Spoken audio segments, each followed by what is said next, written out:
Hello everyone, welcome to the channel Mother's Mirror. मैं हूं शिवानी और आज मैं आपसे शेयर करने वाली हूं कि सनलाइट के प्रेजेंस में अगर हम बच्चे का मसाज करते हैं तो क्या क्या प्रॉफिट होता है, कब कब हमें करना चाहिए, सर्दी में ही बस करना चाहिए या गर्मी में भी कर सकते हैं। तो इन सारे टॉपिक्स पे हम डिस्कस करेंगे। तो चलिए फिर वीडियो को स्टार्ट करते हैं। सबसे पहले मैं आपको ये बता दूं कि मेरी बेटी 5 महीने की है, जिसका मैं ठंड में मसाज कर रही हूँ। ठंड में मैं ज़्यादा प्रेफर करती हूँ कि धूप में मालिश करना चाहिए, क्योंकि उससे क्या होता है, बच्चे को विटामिन डी भी मिल जाता है और बच्चे के बॉडी में तेल अच्छे से सोख भी जाता है। सबसे पहले मैं थोड़ा सा तेल हाथ पे ले करके अच्छे तरीके से रगड़ लेती हूँ। उसके बाद से मैं इसके पैर पे अप्लाई करती हूँ। पैर पे सर्कुलर मोशन में और स्ट्रेट फॉरवर्ड मिल्किंग मोशन में हमें अच्छे तरीके से रब करना है। उसके बाद से तेल को मैं तब तक रब करती हूँ जब तक कि जो इसका बॉडी है वो अच्छे तरीके से तेल को एब्जॉर्ब ना कर ले। उसके बाद से दोनों पैर को अच्छे तरीके से एक साथ पकड़ के और घुटने के पास पूरा अच्छे तरीके से रब करना है, बिकॉज़ जो वहाँ का फोल्ड होता है ताकि वो अच्छे तरीके से स्ट्रेट हो सके। उसके बाद से मैं थोड़ा सा तेल लेती हूँ, शरीर पे, पेट पे और चेस्ट वाले एरिया पे अप्लाई करती हूँ और उसको धीरे धीरे करके रब करती हूँ। सबसे पहले मैं ऊपर से लेके नीचे की तरफ उसको अच्छे तरीके से रब करती हूँ ताकि जो तेल है पूरा अच्छे तरीके से स्किन में चला जाए। उसके बाद से मैं सबसे वाले चेस्ट वाले एरिया पे सर्कुलर मोशन में मसाज देती हूँ। उसके बाद से पेट पे मैं क्लॉकवाइज और एंटी क्लॉकवाइज में मसाज देती हूँ ताकि बेबी को जो भी कॉलिक वगैरह का प्रॉब्लम है वो दूर हो जाए।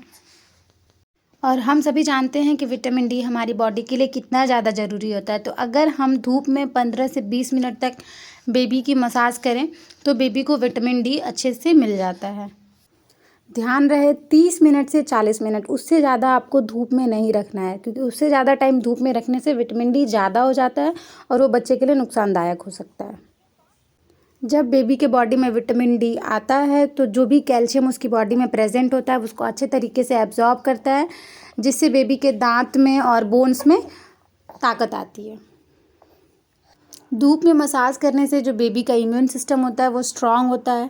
जैसा कि हम जानते हैं कि जब बच्चे छोटे होते हैं तो उनका इम्यून सिस्टम जो होता है वो काफ़ी वीक रहता है, तो हमें धूप में ज़रूर लेके जाना चाहिए ताकि उनका इम्यून सिस्टम भी स्ट्रांग हो सके।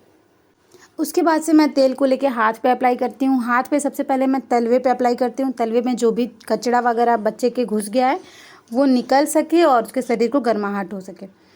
तो अच्छे तरीके से मैं सबसे पहले तलवे को रब करती हूँ। उसके बाद से ऊपर वाले जो एरियाज़ हैं उसमें मैं सर्कुलर मोशन में और मिल्किंग मोशन में अच्छे तरीके से मसाज देती हूँ। ध्यान रहे अंडर आर्म्स हमें अच्छे से क्लीन करना होता है, क्योंकि वहाँ पे भी फोल्ड होता है तो मैल वगैरह इकट्ठा हो जाता है, तो उसे भी साफ़ करना होता है। आपको ये तो पता ही होगा कि मालिश करने से बेबी के शरीर को काफ़ी आराम मिलता है, लेकिन क्या आपको पता है कि मालिश करने से बच्चे का दिमाग भी बहुत ज़्यादा शांत रहता है। नेक्स्ट फ़ायदा ये होता है कि अगर हम बेबी को धूप में बिठाते हैं, धूप में मसाज देते हैं, तो जो भी बीमारियां बच्चों को होने वाली रहती हैं या फिर जो भी इन्फेक्शन होने वाले रहते हैं वो हट जाते हैं। मतलब जो सन है एक तरह का प्रोटेक्शन का काम करता है बीमारियों से दूर होने का। एक हार्मोन होता है जिसका नाम होता है सेरोटोनिन। तो अगर हम बच्चे के धूप में मसाज करते हैं तो सेरोटोनिन लेवल जो होता है वो इंक्रीज़ होता है। मतलब सेरोटोनिन का मतलब ये होता है कि वो एक तरह का हैप्पी हार्मोन है जो बच्चे को खुश रखता है और वो इंजॉय करता है। और सबसे अच्छी बात ये है कि जो सेरोटोनिन हार्मोन होता है वो बच्चे के डाइजेशन में भी काफ़ी ज़्यादा हेल्प करता है और बच्चे के स्लीपिंग पैटर्न को भी बनाए रखता है। मतलब सेरोटोनिन लेवल अगर इंक्रीज़ होता है तो जो बच्चे की नींद है वो काफ़ी अच्छी आती है और डाइजेशन में किसी तरह का कोई प्रॉब्लम नहीं होता है।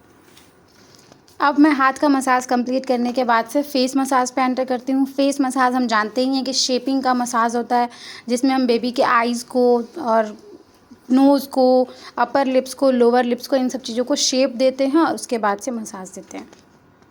जब हम फेस मसाज करते हैं तो हमें कान पे भी ध्यान देना होता है। हल्का सा ऑयल लगा करके आगे पीछे की तरफ और थोड़ा सा अंदर की तरफ से साफ़ करना होता है, ताकि जो भी मैल वगैरह इकट्ठा हुआ रहेगा वो साफ़ हो जाएगा। धूप में मसाज करने का सबसे बड़ा फ़ायदा ये होता है कि जो इंसुलिन लेवल होता है वो अच्छे से मेंटेन रहता है। इंसुलिन लेवल का मतलब ये है कि जो भी डायबिटीज़, शुगर से रिलेटेड बीमारियां होती हैं वो आने वाले टाइम में बेबी को नहीं होती है। तो फेस मसाज कंप्लीट करने के बाद से मैं बेबी के पीठ की मालिश करना शुरू करती हूँ। पीठ पे भी मैं अच्छे तरीके से तेल को लगाती हूँ और ऊपर से नीचे और राइट से लेफ़्ट की तरफ अच्छे तरीके से रब करके मसाज देती हूँ, ताकि जो उसका बैकबोन वगैरह है वो स्ट्रॉन्ग हो। जब बच्चे छोटे होते हैं तो उनके आँख में पीलापन, स्किन पे पीलापन, मतलब हल्का बहुत जॉन्डिस रहता है। नॉर्मली भी रहता है और कभी कभी ऐसा होता है कि सच में जॉन्डिस बेबीज़ को होता है। तो जब हम धूप दिखाते हैं तो बेबी के आँख के कलर में और स्किन के कलर में डिफरेंस देखने को मिलता है। वो येलोइश जो कलर दिख रहा होता है वो दूर हो जाता है और जो भी हल्का हल्का जॉन्डिस का प्रॉब्लम होता है वो भी दूर हो जाता है। सुबह का धूप दिखाने से जो बेबी का लीवर होता है वो अच्छे से काम करना शुरू कर देता है। मतलब अगर लीवर की वजह से ही जो बच्चे के स्किन पे येलोइश कलर दिखता है वो दूर हो जाता है और लीवर का जो फंक्शन होता है वो भी बेटर हो जाता है। मतलब गर्मी हो या ठंडी आपको धूप ज़रूर दिखाना चाहिए बेबी को। लेकिन हाँ, ठंडी के टाइम में आप कभी भी धूप दिखा सकते हैं और अगर गर्मी का टाइम है तो सुबह का जो मीठा धूप निकलता है 6 बजे के आसपास में, आप वो धूप बेबी को दिखाइए। धूप से बहुत सारे फ़ायदे हैं, मैंने आपको बहुत सारे फ़ायदे बता दिए। तो आप उस हिसाब से अपने बेबी को धूप में ज़रूर लेके जाइए और मसाज वगैरह करिए। मसाज कंप्लीट होने के बाद से सबसे बड़ा रोल प्ले करता है बच्चे का एक्सरसाइज। तो एक्सरसाइज हमें पूरा प्रॉपर अच्छे तरीके से कराना है ताकि बच्चे का जो भी बोन्स है वो अच्छे से स्ट्रेच हो सके और अच्छा ग्रोथ हो सके।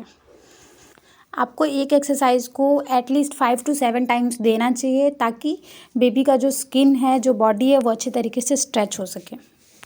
एक फ़ायदा और है कि अगर हम बच्चे का मसाज सनलाइट में करते हैं तो जो बच्चे का एनर्जी लेवल होता है वो इंक्रीज़ होता है। मतलब बेबी अपनी एक्टिविटीज़ को और भी ज़्यादा इम्प्रूव करता है और जो कि ग्रोथ के लिए काफ़ी अच्छा होता है।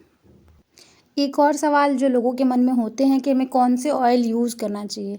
तो देखिए, नेचुरल जो ऑयल्स होते हैं घर के बने हुए वो ज़्यादा बेटर होते हैं। तो आप वर्जिन कोकोनट ऑयल का यूज़ कर सकती हैं या फिर आप सरसों का तेल का यूज़ कर सकती हैं, ये सब ज़्यादा बेस्ट होते हैं। लेकिन आप अगर ठंडी के टाइम में मालिश कर रही हैं तो आपको डाबर लाल तेल का यूज़ करना चाहिए, वो काफ़ी अच्छा होता है। मैंने भी अभी अभी स्टार्ट किया, मुझे काफ़ी अच्छा रिजल्ट देखने को मिला है। उससे क्या होता है, बेबी के जो बोन्स और मसल्स होते हैं वो स्ट्रॉन्ग होते हैं और कहीं ना कहीं उसमें आयुर्वेदिक चीज़ अवेलेबल हैं, तो उससे क्या होता है कि बच्चे को जुकाम वगैरह होने के चांसेस कम होते हैं। तो ये सारे टिप्स आप फॉलो करिए, आपको ज़रूर बहुत ही अच्छा लगेगा। एंड उम्मीद करती हूँ आपको ये वीडियो बहुत पसंद आया होगा और काफ़ी हेल्पफुल रहा होगा। Thank you so much for watching.